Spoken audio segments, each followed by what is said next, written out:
Good morning to you, La Casa de Cristo, live here from our campus on a beautiful Sunday morning. The 8 a.m. worship service is just coming out. You can see some of them behind me here. This is that which takes place in between the before and the after. This is the interlude. And wow, we had some fantastic people in worship this morning. All of our guests, junior high and high school, via video in the sermon, but also the star of our children's message this morning, Emmy Randall, and here she is right over here. Good morning. How are you today? I'm great. How are you? I'm doing fantastic. You did such a great job this morning in the children's message. How long have you been preparing for that? Well, actually, Pastor Matt told me I was doing this a couple days ago. So just a couple days' time have I been preparing for this, but indeed I have been practicing. You are so awesome. You are so awesome. So you told us in worship what this big ministry is that you do, this nonprofit that you work with, but tell us one more time for everybody watching online. Okay, perfect. So my name's Emmy Randall, and I'm part of a book nonprofit called Books for All organization. Me and a friend created it last year when she went on a Native American mission trip to a Native American reservation called White Cone, and she realized that a lot of the kids there didn't have access to the literature that we did. So we decided that this was a nonprofit that we could really get into and we could actually make a change. And we started collecting books through book drives with churches, through organizations like NCL, through schools like SHAP and DM and Notre Dame and Brophy, and through all of these different organizations, we collect books. Then we bring them back to my house. We have massive cleaning days where we clean like hundreds and hundreds of books. We package them and we redistribute them. So in the past few months, we've been redistributing them.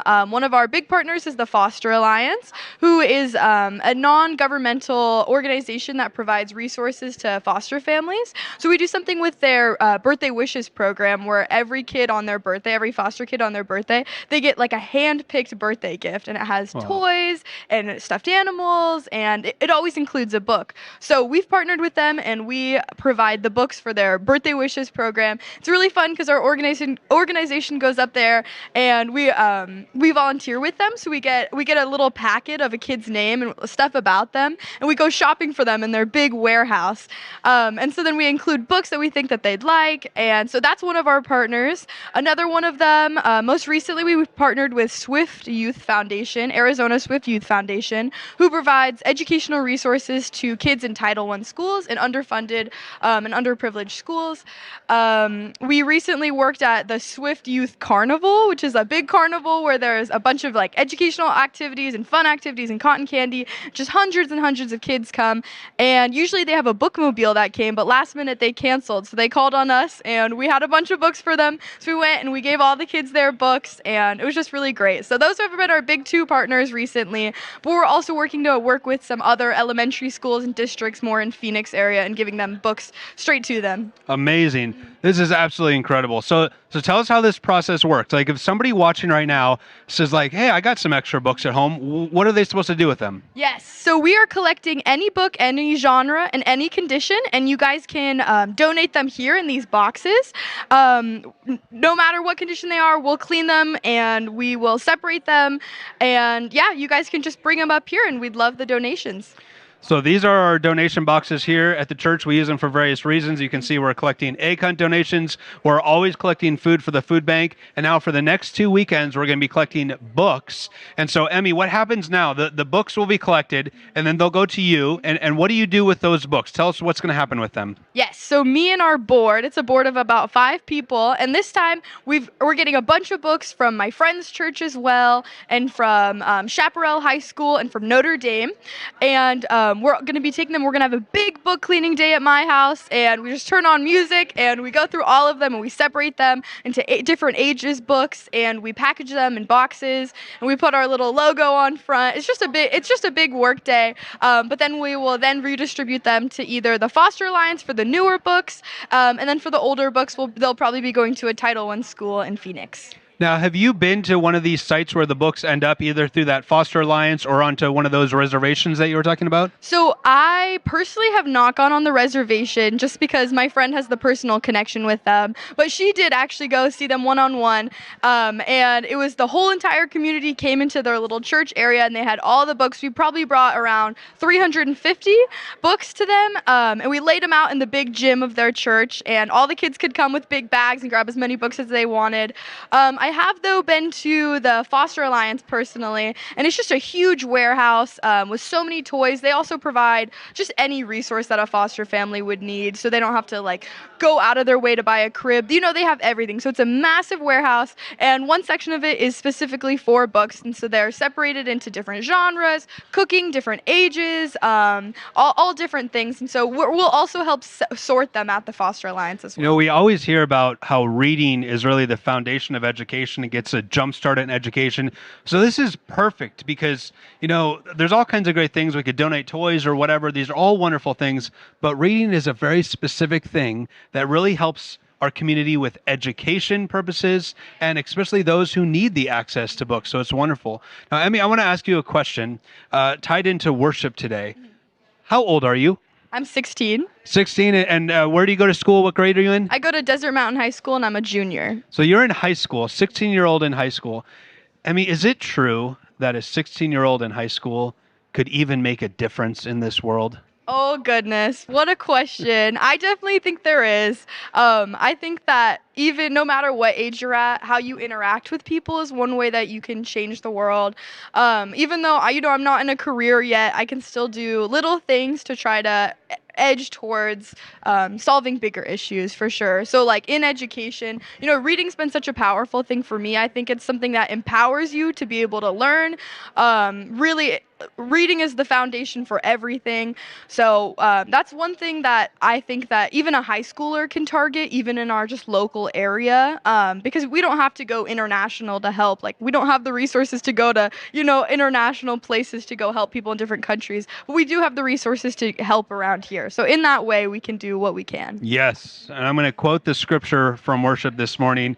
Don't let anyone look down on you because you are young. We can all make a difference regardless of our age. Here's an excellent example from Emerson about how she is making a difference in this world. So as we said, for the next 2 weeks, bring any books that you have. Bring them to these collection bins that are right outside of the main sanctuary. If you attend the Gathering Place worship, we'll have some bins over there too. Bring them to the church, and Emmy will make sure that they get into good hands. Thank you so much, Emmy. It's fantastic. Anything else you want to share with the people online? Just thank you guys so much. We really appreciate the collaboration. Thank you to Pastor Matt for helping us organize all this. We really appreciate you guys, and whatever you guys have to give, we would love it. Thank you. Very good. Now let's get a little view of what's going on here. These are some that have left the 8 o'clock service or coming into the 9:15 service. So we're just going to say good morning to a few people here. Good morning. Good morning. Can we say hello to you? Good morning. Hi. Share with our online audience your name. Glenn White. Glenn, good to see you. Anne White. God bless you both. Now, are you coming out of the 8 o'clock service or going into the 9:15 service? How long have you been coming to the church here? 5 years. 5 years? And what keeps bringing you back? Music and the good sermons. And classes. Yeah. And The your class- classes are excellent. Well, thank you. Okay, that'll be. That's right. That's right. The music, the sermons, the worship as a whole, the classes.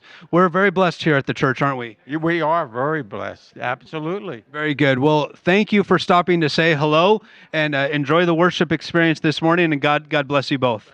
Same to you. We have so much to celebrate here. As you saw, as a part of worship, even in our Stay Connected video, we have some amazing classes coming up in our health and wellness ministry. We have the egg hunt coming up just shortly here, right before Easter, the weekend before Easter. So much going on this morning. I want to say hello to a few more people coming in. Good morning, good morning, good morning. Come on over here. Good morning. Very good. Introduce yourself to our online audience. Tim Larson. Tim, how are you doing today? Great. Doing great. Very good. Now, are you going into the 9:15 worship service? We are. Yes. Tim, tell us a little bit about your history with the church here. How long have you been coming to this church?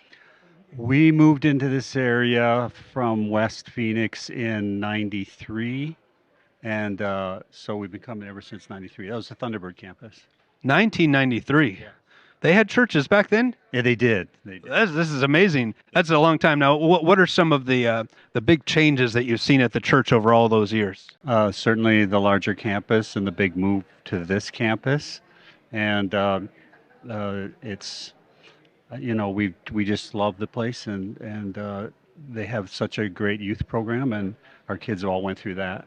For somebody that might be watching online right now that hasn't been on our campus before or is new to the church, what encouragement would you give to them to come check out La Casa de Cristo? Uh, just wonderful people and to be part of a Christian family. God bless you, Tim. Thank you very much. Enjoy worship today. God bless you.